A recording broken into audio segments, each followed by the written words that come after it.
Salut Khalim, comment ça va? Bah écoute, ça va très très bien, Ouais, super bien. Il fait un peu chaud, mais ça va. On essaie de survivre. On ouais. essaie de survivre à la chaleur. Et toi, comment ça Écoute, va? ça va super bien. Ici aussi, il fait bien chaud. Alors, je vais te présenter pour nos invités qui ne te connaissent peut-être pas. Tu es cofondateur de l'agence Lizad, tu es fondateur du podcast Entreprendre à l'étranger et tu es co-directeur de Résonance Business Marseille, donc un réseau d'entrepreneurs qui vient d'ouvrir ses portes sur Marseille. Et ton agence, donc, tu fais les allers-retours entre le Portugal et la France. Ton agence est au Portugal, il me semble. Donc voilà, je voulais que tu te Ça. présentes un petit peu en quelques mots et que tu me dises si tu me corriges si je t'ai mal présenté. Non, c'est parfait. Comment dire, on va pas perdre les gens sur. On va pas perdre les gens avec toutes les casquettes. En tout cas, bah, je tenais à te remercier de me recevoir aujourd'hui. C'est un grand plaisir. J'ai eu la chance de te recevoir sur le podcast il y a quelques semaines, sur laquelle on avait eu d'excellents retours. Et je te remercie pour ton temps déjà. Pour me présenter, eh ben ouais, effectivement, moi je travaille à la com. J'ai fait à peu près tout ce qui était possible de faire dans la com. De la com tradi, de la com institutionnelle, de la com digitale, de la com de crise. Vraiment tout. En plus de 10 ans, j'ai navigué dans toutes les sphères de la com. Et depuis 2019, j'ai créé une boîte de com à Lisbonne, d'où le nom de Lisads pour Lisbonne et Ads. On a opéré un changement il y a quelques mois et là aujourd'hui je la dirige avec Cyril Michael Calejon, qui est comme moi, qui est entre la France et le Portugal. Et là où certains vous voient un handicap, nous on y voit un avantage, c'est qu'en fait on est sur deux marchés en permanence, on est sur deux tendances en permanence là aussi et on peut avoir quelques coups d'avance par rapport à nos concurrents et surtout quelques coups d'avance qui peuvent nous aider à démarquer nos clients. Incroyable. En général, vos clients, c'est qui typiquement? Est-ce que c'est des grosses boîtes, c'est des moyennes entreprises, c'est des indépendants ou tout le monde? Alors, c'est un peu paradoxal, c'est qu'au sein de la boîte, donc au sein de l'ISAD, on tourne sur de la PME. Hmm. Donc, on est sur des budgets moyens, sur des structures moyennes, sur des budgets moyens. Après, lorsqu'on sort de là, alors je sais pas si c'est un. Moi, c'est comme ça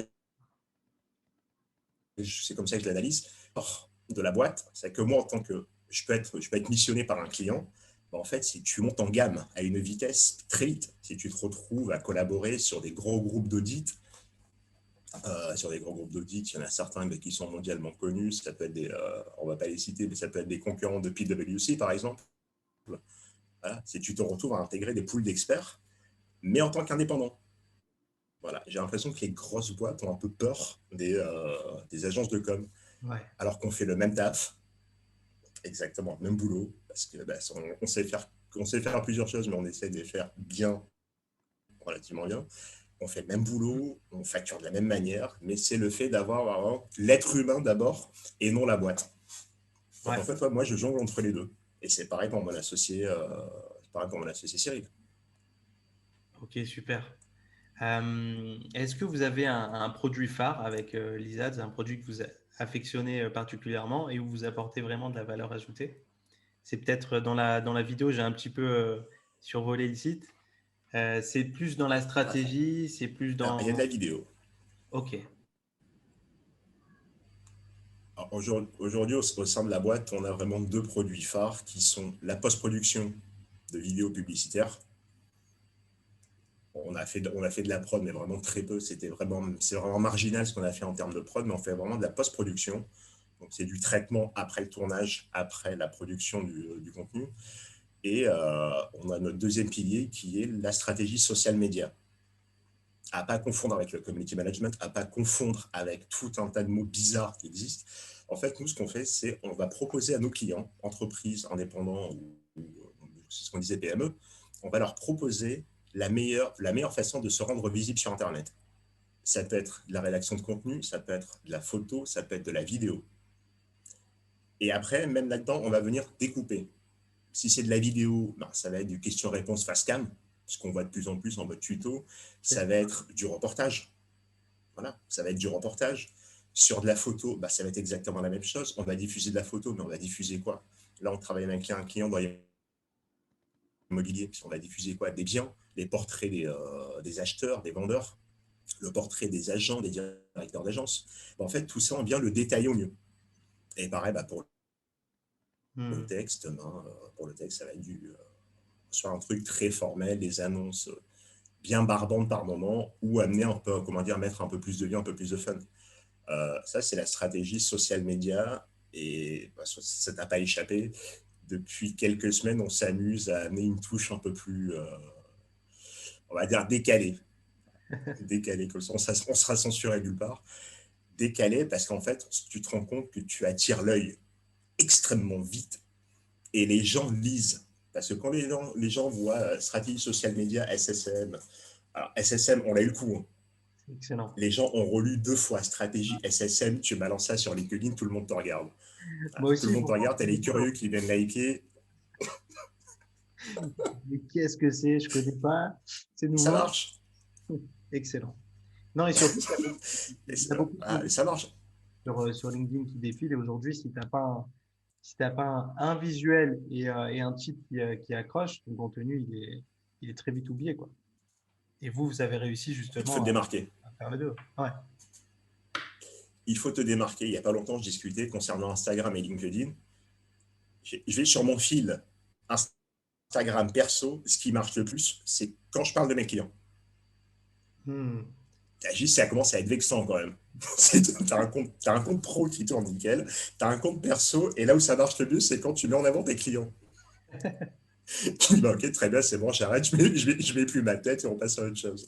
Et pareil, sur LinkedIn, je peux sortir ce que je veux. Ça va avoir une portée, ça va avoir une visibilité. Par contre, dès que je mets en avant quelqu'un d'autre, ça, ça décolle. Ça décolle, mais ça décolle hyper vite. Là, pour parler de résonance, on en parlera après. Bah voilà, la photo de la soirée que j'ai voulu mettre, c'est le selfie que je fais avec ma co-directrice. C'est ma 3e publication la plus vue sur LinkedIn depuis que je suis sur LinkedIn. Voilà. Donc, non, il faut vraiment se démarquer, faut amener un truc en plus. Et avec la stratégie SSM, ouais, on s'est un peu amusé. On s'est un peu amusé. Mais comme tu pourras le voir sur LinkedIn, c'est que tu as le slogan qui est sur la fiche, qui est relativement soft. Par contre, moi, je me suis permis, après, c'est en mon nom, donc voilà, ça n'engage pas la boîte, ça n'engage que moi, c'est que je me suis permis de rajouter un petit slogan dans le titre, C'est excellent. et que je n'aurais jamais accepté sur la fiche elle-même. Hyper fort. Est-ce qu'il y a des différences au niveau des besoins de la communication au Portugal? Je sais que, enfin, on sait tous qu'en fonction des pays, évidemment, les cartes du monde sont différentes. Qu'est-ce qui est différent au Portugal au niveau de la com? Ça m'intéresse.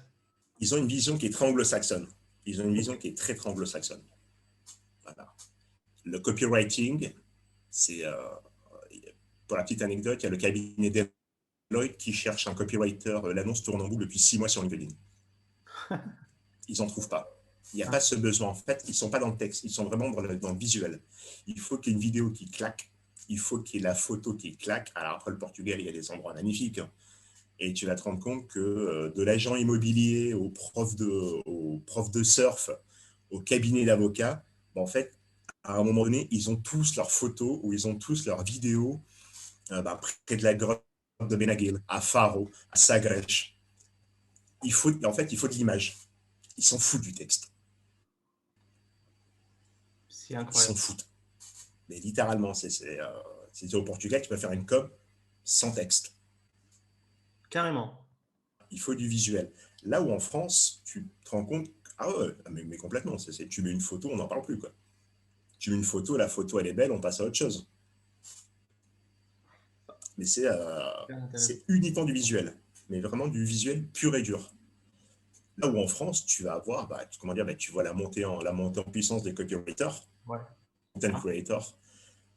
Voilà, il faut du script, il faut du texte, du beau texte, il te faut du slogan, mais voilà, il faut du slogan qui te reste imprimé, qui reste imprimé ton inconscient pendant des années. Voilà, moi, ça fait 4 ans. J'ai vécu 3 ans à temps plein en Portugal, ça fait 1 an que je fais les allers-retours, donc je suis aussi ancré au Portugal. Je ne vais pas te mentir. J'ai pas d'idée de slogan portugais. Mais j'en ai pas. Et tu sais, des fois, je m'en rends compte. Il n'y a pas le slogan à la con qu'on a tous entendu en France quand on a été gamin et on s'en souvient 15 ans plus tard. J'en ai pas au Portugal, il n'y en a pas. C'est l'image. C'est fou. Non, c'est différent, quoi.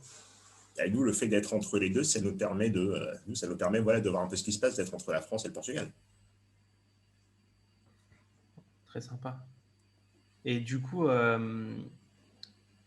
c'est qui, enfin, tu n'es pas obligé de nous donner un nom d'entreprise, mais c'est qui le client dont tu as été le plus fier? Une belle collaboration. Une belle collaboration. Alors, c'est un client, on parlait de Deloitte tout à l'heure. En fait, c'est un pote qui bossait, avec qui j'ai fait mes études en com, qui lui, en fait, s'est réorienté euh, dans des études en finance et qui, en fait, qui a intégré le cabinet Deloitte. Et aujourd'hui, ce type-là, on a été amené à collaborer ensemble parce qu'on a eu un client suisse et il a eu l'honnêteté de dire au client suisse votre votre projet est très beau. Ouais, c'est une boîte qui est à l'international, ils sont entre la Suisse, le Canada et ils veulent s'installer dans le sud de l'Europe. Pardon. Et ça a été une collaboration, mais était complètement dingue parce que mon pote m'appelle, il me dit il y a un tel à aller voir à Genève. Bah, tu prends l'avion, tu vas à Genève, tu discutes avec lui et tu sens que le type va te donner carte blanche. Waouh. Et là, c'était pour restructurer le service com. Et il te donne carte blanche. Et bon, il y a eu le Covid est passé entre temps, où c'était limite, ouais, de toute façon, on va ouvrir au Portugal. On veut ouvrir au Portugal, en Italie, en Espagne. Quelle est la meilleure stratégie? Donc là, Waouh. moi, je remets ma casquette d'accompagnant en création de boîte, où je lui dis, voilà, moi, je suis au Portugal, je connais le Portugal. En fait, on va monter la boîte au Portugal. Et le type, il réfléchit pas, il te dit, OK, on y va. Il te dit, OK, on y va. Donc, non, là, on est sur des très belles collaborations. Donc, il y a de la com, un peu plus tradie, mais il y a aussi une grosse part de, comment dire, une grosse part de liberté. Donc, je peux lui proposer ce que je veux. Ouais. Je ne sais pas si c'est bon ou pas, mais je sais clairement si je peux lui proposer ce que je veux parce qu'avant même de le rencontrer, j'ai étudié sa boîte à travers mon pote et je suis arrivé avec ce qui allait et ce qui n'allait pas chez lui. Ouais. Voilà. Il savait que je me suis intéressé à sa boîte et je ne me suis pas juste penché sur le montant qu'il allait apposer sur le chèque ou le virement qu'il allait me faire. Et là, par contre, voilà, tu gagnes en confiance et là, c'est génial. C'est Et clair. tu as peu de boîtes aujourd'hui qui réagissent comme ça, parce qu'aujourd'hui, les boîtes, on travaille avec des petites boîtes, c'est moi j'ai ça, mon concurrent il a ça. Je comprends pas. Je sais pas, fusionne avec ton concurrent, vous allez voilà, multiplier comment dire, vous allez réduire les coûts, multiplier les gars, et puis on n'en parle plus. Et aujourd'hui, c'est ça en fait, c'est en permanence. Moi j'ai ça, lui il a ça. Moi j'ai ça, lui il a ça. Et là, c'est en plus de toi fournir un travail, tu dois lui expliquer la stratégie de son concurrent que tu ne connais pas dans le fond. Ouais. Tu ne connais pas. C'est comme, je ne sais pas si vous avez suivi cette histoire, comment dire, le type qui avait balancé un tweet et qui avait sorti un truc du genre bon, allez, bonne nuit, je vous laisse, je vais dormir. Et il réactive son compte 7 ou 8 ans plus tard. Et qui te Ok. dit waouh, la sieste, ça a duré longtemps. Mais tu ne sais pas quelle est sa stratégie derrière. C'est soit le type a retrouvé ses accès à Twitter et c'est génial, tu te dis très bien, pour lui, parce que pour toi, ça va pas changer ta vie. Soit le type, il est en train de faire un coup marketing et il s'est pris 7-8 ans en avance. Là, pour moi, c'est du génie. Ouais, c'est Voilà, c'est du génie. c'est du génie. Ouais, il a tweeté, en gros, la sieste a duré trop longtemps. Et 2-3 jours après, bon, moi, j'y retourne. Tu retournes où? Tu peux pas nous lâcher là comme ça, tu retournes où? Voilà, et ça, tu l'as pas avec certaines grosses entreprises. Voilà. Certaines grosses entreprises ont un prévisionnel à respecter, ont une vision à respecter. Donc, tu peux pas t'amuser avec eux eux, ils peuvent pas s'amuser avec toi, te dire, voilà, lui, il fait un tel, comment je fais pour être aussi bon que lui sur ce domaine-là? il y a tellement de facteurs à prendre en compte. Il y a tellement de facteurs à prendre en compte que tu peux pas. Moi, j'ai des clients à qui je leur dis je peux pas vous répondre. Je sais pas, je connais pas votre concurrent, donc je sais, je le connais de l'extérieur comme tout le monde. Bien sûr. Et cette fois, ce que je leur dis, c'est ne comparez pas vos problèmes internes. Ne vous comparez pas en interne à votre intérieur, pardon, à l'extérieur de votre concurrent. C'est clair. Là, s'il faut, sa campagne de com ne génère rien. Complètement. Et il est visible. Et puis parfois, il y a des conflits de valeurs. Les valeurs de mon concurrent ne sont pas mes valeurs. Donc après, c'est l'image de marque qui est détériorée, quoi. Faut pas s'amuser avec ça, hein. C'est Sur les valeurs, parfois, c'est très compliqué d'expliquer aux bien clients. sûr. Moi, je ne sais pas si c'est une chance ou une malchance, c'est d'avoir les deux casquettes. D'être dans la com et dans l'accompagnement et création de boîte. Ouais, Des fois, dès le départ, tu leur dis. Dès le départ. Il y a des clients avec lesquels on ne travaille plus, que je ne citerai pas. Ils ont fait du e-commerce. Très bonne idée. Il s'avère que l'e-commerce, c'était du dropshipping. Mauvaise idée, tu vois, des mauvaises idées. On va se calmer sur la collaboration. À un moment donné, ils ne comprenaient pas que ça ne démarre pas, qu'ils se fassent flaguer, mais tous les jours par Google. Comment dire, à un moment donné, j'étais au téléphone avec Google une fois tous les 2 jours. Voilà. Si je passais plus de temps à être avec Google au téléphone qu'à être avec eux. Et puis la question s'est posée là, ouais, on va changer de marque, on va se lancer sur les réseaux sociaux, sur tous les réseaux, Snapchat, Facebook, Instagram, et on va acheter des milliers de followers. erreur. La collaboration s'est arrêtée là. Je te mens pas. La collaboration s'est arrêtée là, sec et net. Je dis parce qu'à un moment donné, vous allez vous faire flaguer, vous allez perdre votre crédibilité. On va gratter. On va trouver la boîte de com avec laquelle vous avez collaboré. Puis après, c'est notre crédibilité qui va être flinguée. Je sais ça, moi, je peux pas. Comment dire, je me suis pas tué à la tâche pendant des années. Comment dire, j'ai pas passé des semaines à bosser à 90 heures, 100 heures par semaine pour qu'à la fin on me dise ah ouais non mais ouais c'est toi le débile qui achète comment dire des followers Ouais, c'est sur, n'importe quoi, ça. sur Instagram. Ben là aussi, ça aussi tu dois l'expliquer aux clients. Et t'en as qui ne comprennent pas. On a préféré mettre fin à la collaboration que de partir sur des explications pendant des heures et des heures et des heures. Incroyable. Non, une bonne collaboration, c'est quand le client te fait confiance. Ouais, bien sûr. Sinon, le client prend un employé et puis voilà, et puis c'est réglé, hein. Et puis avec un employé, Pareil, le j'ai été rapport est confronté à ça. différent et c'est OK. Mais si tu... J'ai été confronté à ça. J'ai été confronté à ça où justement j'en reçois une demande de devis pour internaliser un mec. C'est pour prendre un mec d'un des contacts, donc un type de chez nous, pour l'internaliser dans une boîte. OK. Et on a dit, bah voilà, il fera 35 heures par semaine. Je me dis, OK, pas de souci. Et j'envoie un devis. Parce que là, on internalise, on n'est pas sur du salariat. Donc moi, mon gars, tu ne le prends pas pour toi. Donc il reste dans mon pool d'experts et je te l'envoie. Par contre, tarif consultant. Et la personne me dit, de toute façon, le budget, c'est pas un souci. OK. OK. Super. Par contre, moi, je vais être honnête avec toi. C'est-à-dire, en fait, c'est ton travail nécessite 1 à 2 heures par jour au début, max. Max. Après, ça va être 1 heure. Pendant que moi, mon gars sera chez toi, que toi, tu le payes, bah, lui, il va se faire chier à un moment donné. Bah, moi, je le mettrai sur d'autres missions, auprès d'un autre client, que je facturerai autant que toi. Et la personne me dit, mais pourquoi tu me dis ça? Parce qu'en fait, tu n'as pas évalué la masse de travail nécessaire.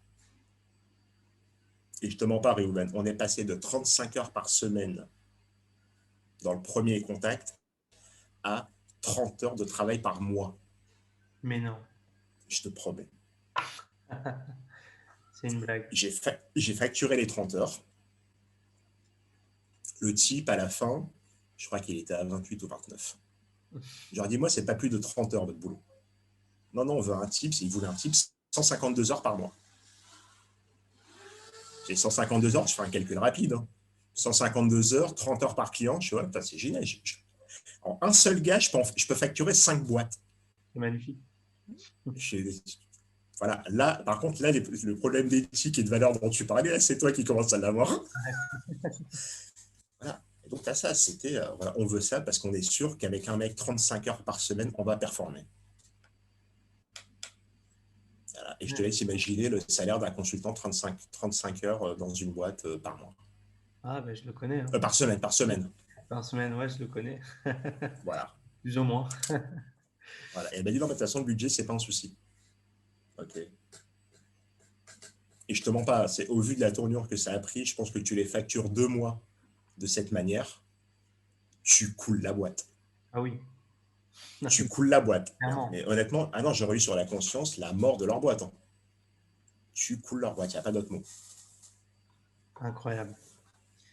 Tu as parlé tout à l'heure de la richesse, justement, de travailler sur deux marchés avec plusieurs types de clients. Je voulais savoir à quel point c'était important pour toi et pour les entrepreneurs d'entretenir un réseau, donc de l'importance de tisser des liens avec des autres entrepreneurs. Est-ce que tu peux nous dire un petit mot là-dessus? Il y a. Je dis tout le temps, si le monde était dirigé que par des entrepreneurs, on serait dans un immense monde, mais de fous.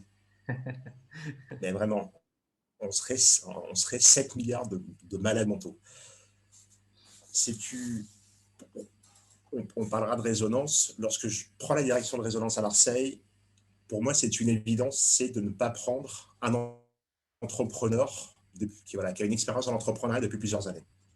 Tout simplement parce qu'en fait, on est déconnecté. On est déconnecté. Demain, tu es salarié, tu ne peux pas te dire, bon, mardi après-midi, je prends mon sac, je vais à la plage. Ton patron, il va te regarder, il va te dire, bon, avant d'aller à la plage, passe par la compta et prends des vacances. Voilà, mais longtemps, quoi. On est déconnecté. Le fait d'avoir un tissu d'entrepreneurs, c'est qu'en fait, on a tous des expériences différentes. Voilà. Moi, je connais des entrepreneurs qui ont 17-18 ans, comme je connais des entrepreneurs qui ont lancé leur start-up à la retraite.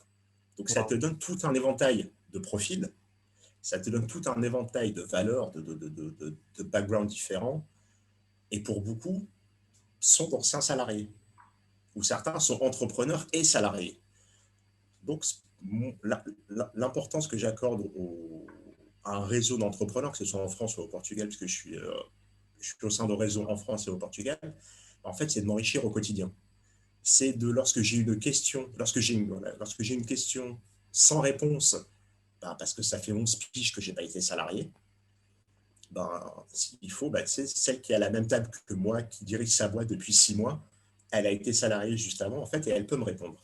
C'est s'appuyer sur toutes les richesses et les parcours de chacun pour pouvoir, toi, te constituer. Après, c'est une histoire de mindset. Hein. C'est tu te fais ton mindset. Alors, il y a le tien avec lequel tu es né, celui que tu t'es fabriqué par la suite. Donc, tu parlais de carte du monde, ce qui est très juste. Mais surtout, à un moment donné, ta carte du monde, tu la poses et puis tu regardes les cartes du monde de tous tes collaborateurs, tes partenaires, tes associés, tes amis ou les gens que tu vas croiser ne serait-ce qu'une fois dans une soirée. Donc, c'est une richesse inépuisable. C'est la meilleure école.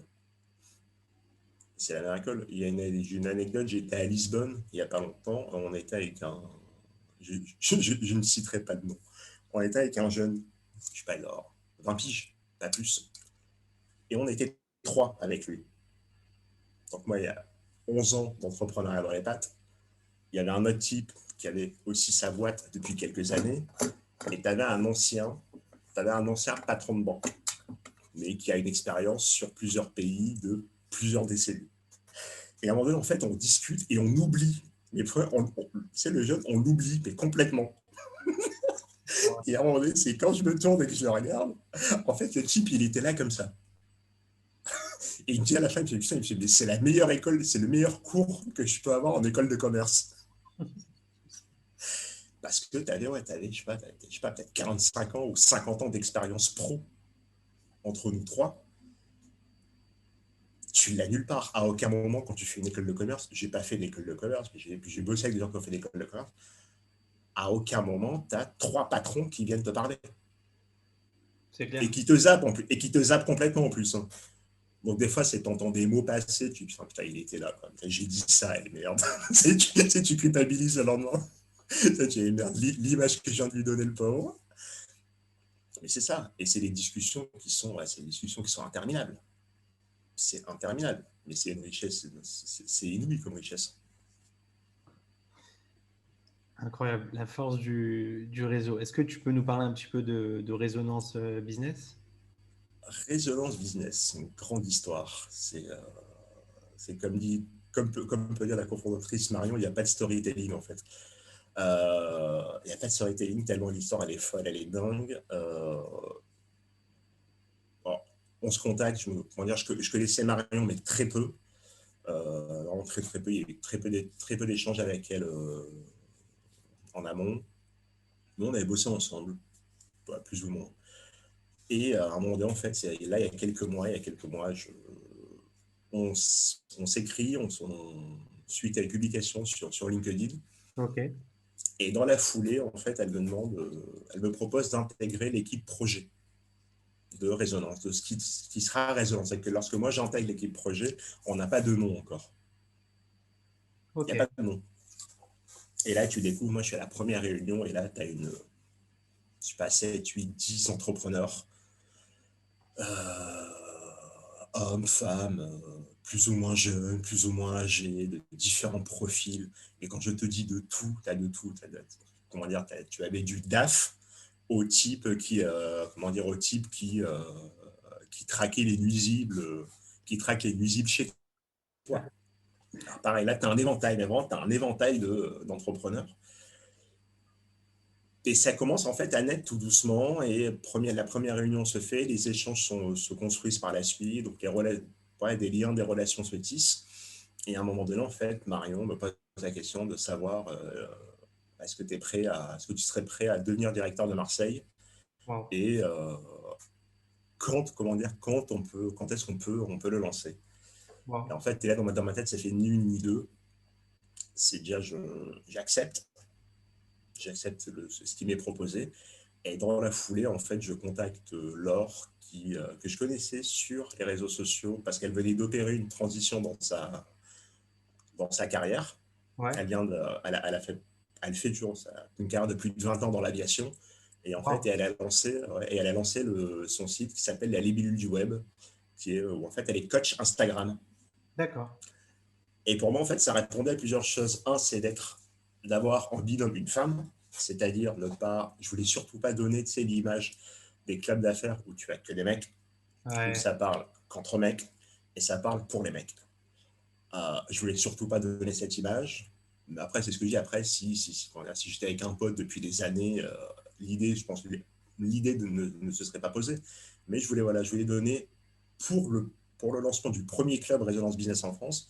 Je voulais offrir aux premiers adhérents en fait ce qu'on pouvait donner de mieux. On a deux parcours complètement différents. Ça fait moins de 6 mois qu'elle est entrepreneur. Moi, ça fait plus de 11 ans. Elle a fait plus de 20 ans. Elle a une carrière de plus de 20 ans en tant que salarié. Moi, je crois, mis bout à bout, j'ai dû être salarié 2 ans dans ma vie. Voilà, donc on vient de deux univers complètement différents. Et ben, en fait, ouais, tu te rends compte que ça a matché très vite entre nous. Et ça a été vraiment un plus. On a fait la soirée de lancement il y a quelques jours. Bah, tu te rends compte, ouais, bah, c'était une évidence en fait. Le binôme, c'était une évidence. Wow. C'était une évidence pour tout le monde. Et au point où tu as les questions, ah, mais depuis, ça fait combien d'années que vous vous connaissez? Là, tu dis, alors, soit je mens, je dis, oh, c'est une pote d'enfance. Soit tu dis, bah, en fait, je la connais depuis à peu près moins d'un an. Voilà. Mais parce que là aussi, ça fait moins d'un an que je la connais, mais parce que là aussi, l'expérience fait que tu ressens chez la personne sa motivation, sa détermination et surtout son professionnalisme. Et pour moi, c'était une évidence. Voilà. Que l'or m'accompagne là-dessus, c'est une évidence et ça l'est toujours. Après, la force de Résonance Business, c'est un club d'affaires, comme beaucoup de clubs d'affaires. Par contre, à aucun moment, on ira taper sur les doigts des adhérents s'ils ne veulent pas venir aux réunions. Parce que on a été comparé à plusieurs clubs d'affaires qui sont très connus à l'international, où tu payes, le tarif en France est 1 500 € et si tu ne viens pas au bout de 2-3 réunions, on te montre la porte. Voilà. on te montre la porte. À chaque réunion, en fait, il faut venir avec des invités, donc il faut amener tes potes. Et même lorsque tu expliques que tes potes ne sont pas intéressés, sinon, mais c'est pas grave, amène-les, on va les convaincre. Moi, j'appelle ça une secte. Voilà, moi, j'appelle ça une secte.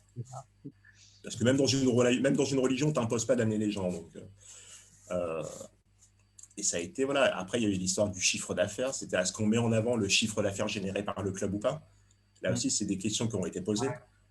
Bien évidemment, ça va être un facteur, mais à aucun moment, toi, demain, Réhouven, à Marseille, tu me dis, je veux adhérer. Alors, par contre, alors, le ticket d'entrée, il est de temps. Par contre, au bout de l'année, tu dois avoir généré tant. Ah oui. Non, moi, je vais te donner les outils, entre guillemets, et le. C'est pas une question de mindset, les outils, simplement les outils pour savoir comment faire du business avec qui. Et ça s'arrête là. Si tu as envie de faire du business avec lui, tu fais du business avec lui. Si tu as simplement envie d'intégrer Résonance Business pour être entouré d'entrepreneurs, parce qu'il va y avoir des ateliers, il va y avoir des événements nationaux, il va y avoir des interclubs, donc les différents clubs se réunissent, tu vas pouvoir y venir, c'est pas un souci. C'est le business est un pilier du club. Par contre, à côté, tu as une grosse part d'humain aussi. Voilà. Il y a une très grosse part d'humain aussi. Et ça, il ne faut pas le perdre de vue. Il ne faut pas le perdre de vue. Et ça a été mis en avant dès les réunions du projet. Et Ouais. l'avantage, c'est que lui, moi, égoïstement, et je le souligne, j'y suis aujourd'hui parce qu'en fait, j'étais dans l'équipe de projet au départ. C'est tout ce qu'aujourd'hui est, tout ce que Résonance est aujourd'hui. En fait, il y a aussi ma petite patte dedans. J'ai apporté ma pierre à l'édifice à un moment donné.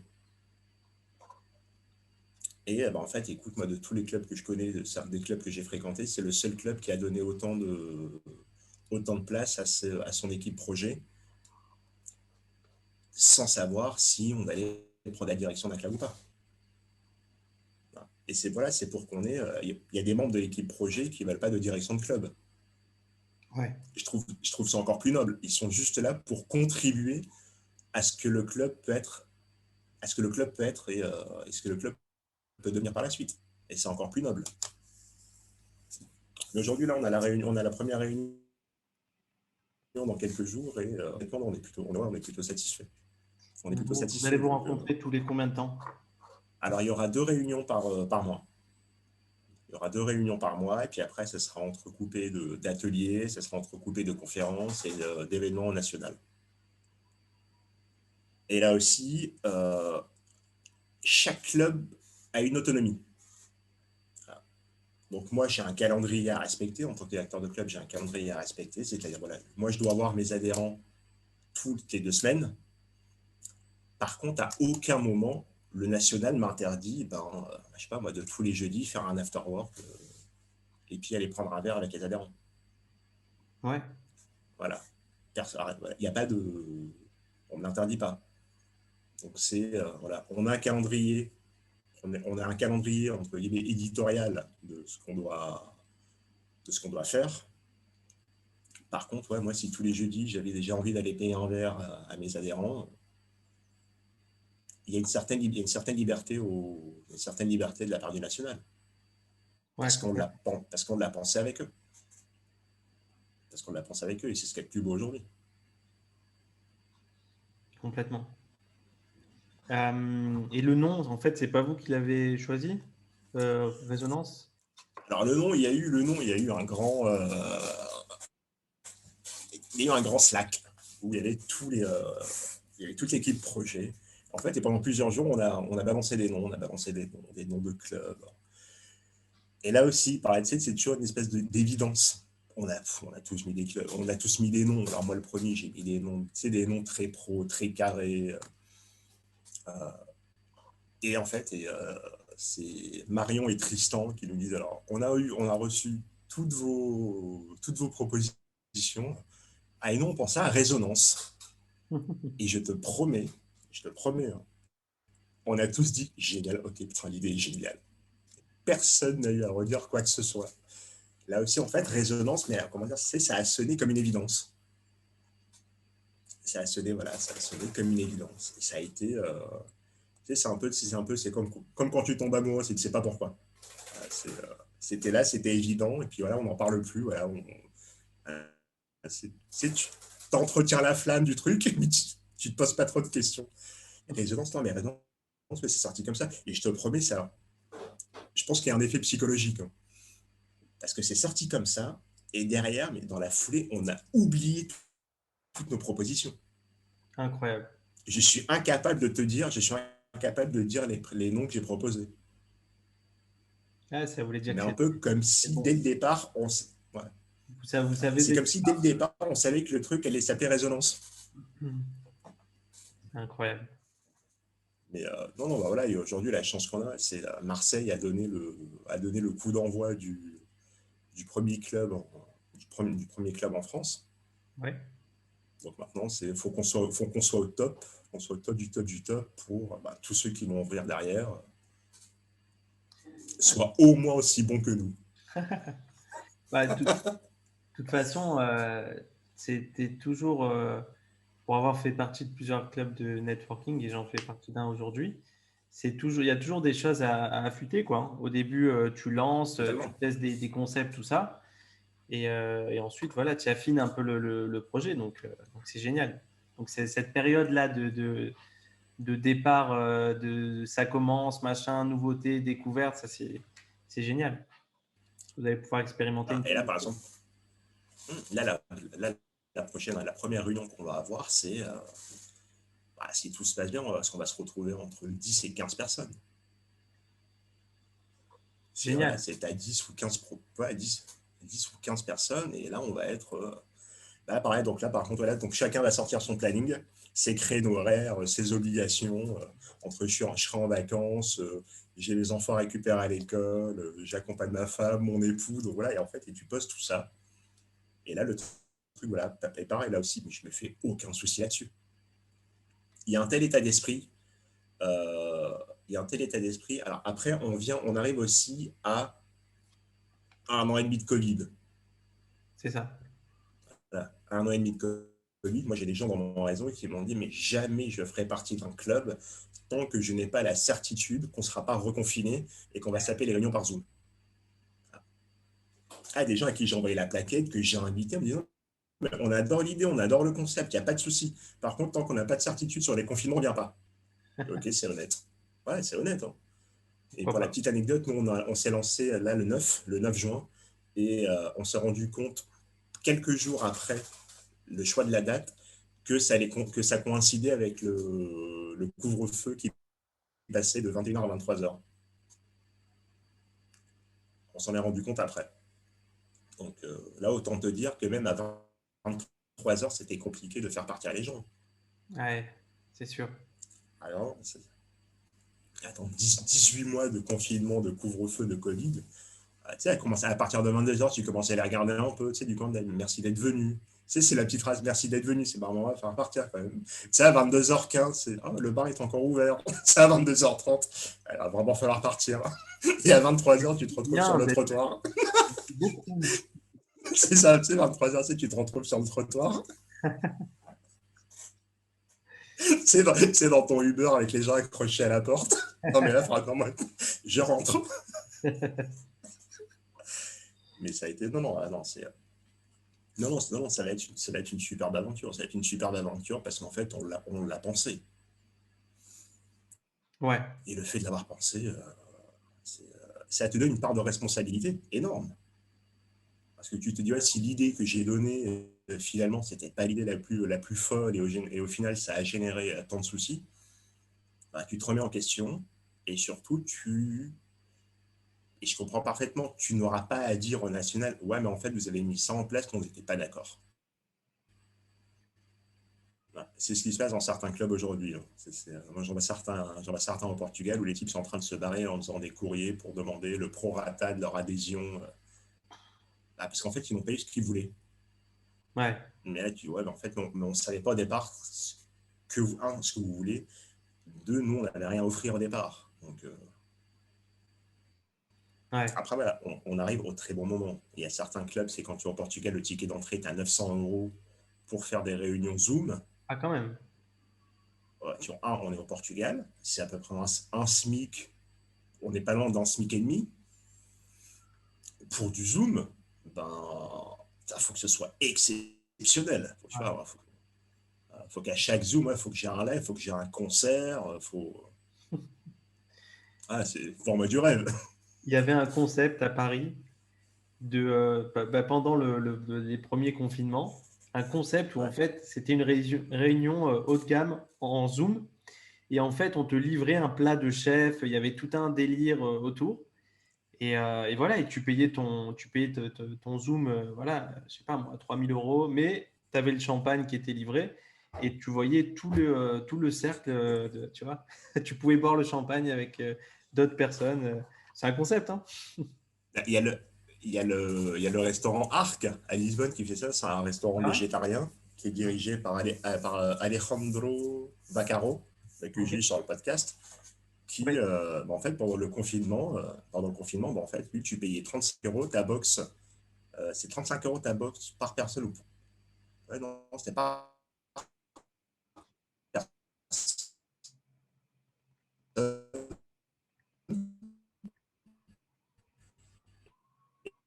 Et tu allais la récupérer avant 18 h chez lui le mercredi. Et à partir de 20 h, en fait, la mise en, comment dire, la préparation du service, il te proposait l'intégralité de l'expérience restaurant. Mais écoute, pourquoi pas, hein. Ah, j'espère que ça va durer, parce qu'honnêtement, le concept, il est génial. Il est bon le concept. Ah, on n'est pas à l'abri d'un autre confinement. Donc. C'est vrai. Est-ce que tu as un mantra qui te poursuit avec lequel tu vis tous les jours? Un truc, une citation qui t'est chère et que tu aimerais nous partager aujourd'hui? Il y a, ça, faudrait que je la retrouve de tête, et je pense que c'est possible. C'est dans l'une des chansons d'Abdel Malik qui s'appelle Le Fakir, Ouais. où l'une des phrases qu'il dit, c'est euh, il vit comme s'il n'allait jamais mourir et travaille comme si. Non, attends, c'est quoi c'est, En gros, c'est il vit comme s'il n'allait jamais mourir et il travaille comme s'il allait mourir demain. Ok. Et en fait, voilà, ouais, c'est en fait, ouais, c'est donne le meilleur de toi. Le meilleur de toi à n'importe quel moment, parce qu'en fait, tu sais pas à quel moment, tu sais, le gars va sonner, quoi. Ouais. Et il travaille, non, c'est quoi, mais faut dire entre eux. Il travaille pour cette vie comme s'il n'allait jamais mourir, et pour comme s'il allait mourir demain. Ou comme s'il allait mourir demain. Ouais. Et ça me. Cette phrase, elle dit tout. Pour moi, honnêtement, moi, c'est ma phrase au quotidien. Elle dit tout parce que.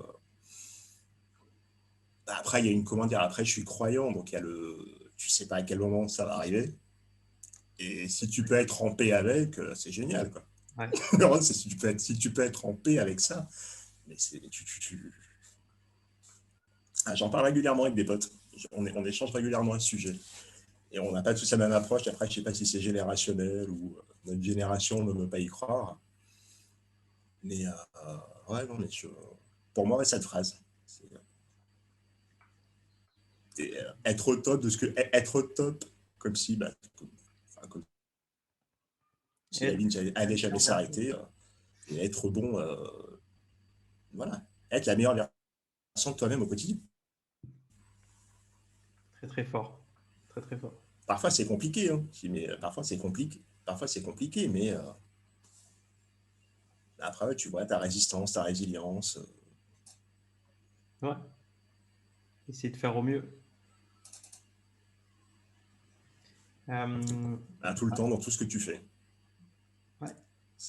T'essaies de, comment dire, tu mets de la passion, tu mets de l'amour dans tout ce que tu fais. C'est, Ouais. même dans le boulot, même quand tu es communicant. Surtout quand tu es communicant. Parce que des fois, on est vu comme le diable quand même. Quelque chose comme ça. Des fois, on est vu comme le diable. Mais c'est ça, non, en fait, je pense que c'est un métier, c'est hyper compliqué. Ouais. Je ne vais pas dire que c'est hyper compliqué d'être vrai, d'être bon ou autre, mais il y a une image, quoi. Quand Bien tu es sûr. communicant, tu as une image. C'est comme quand tu es avocat.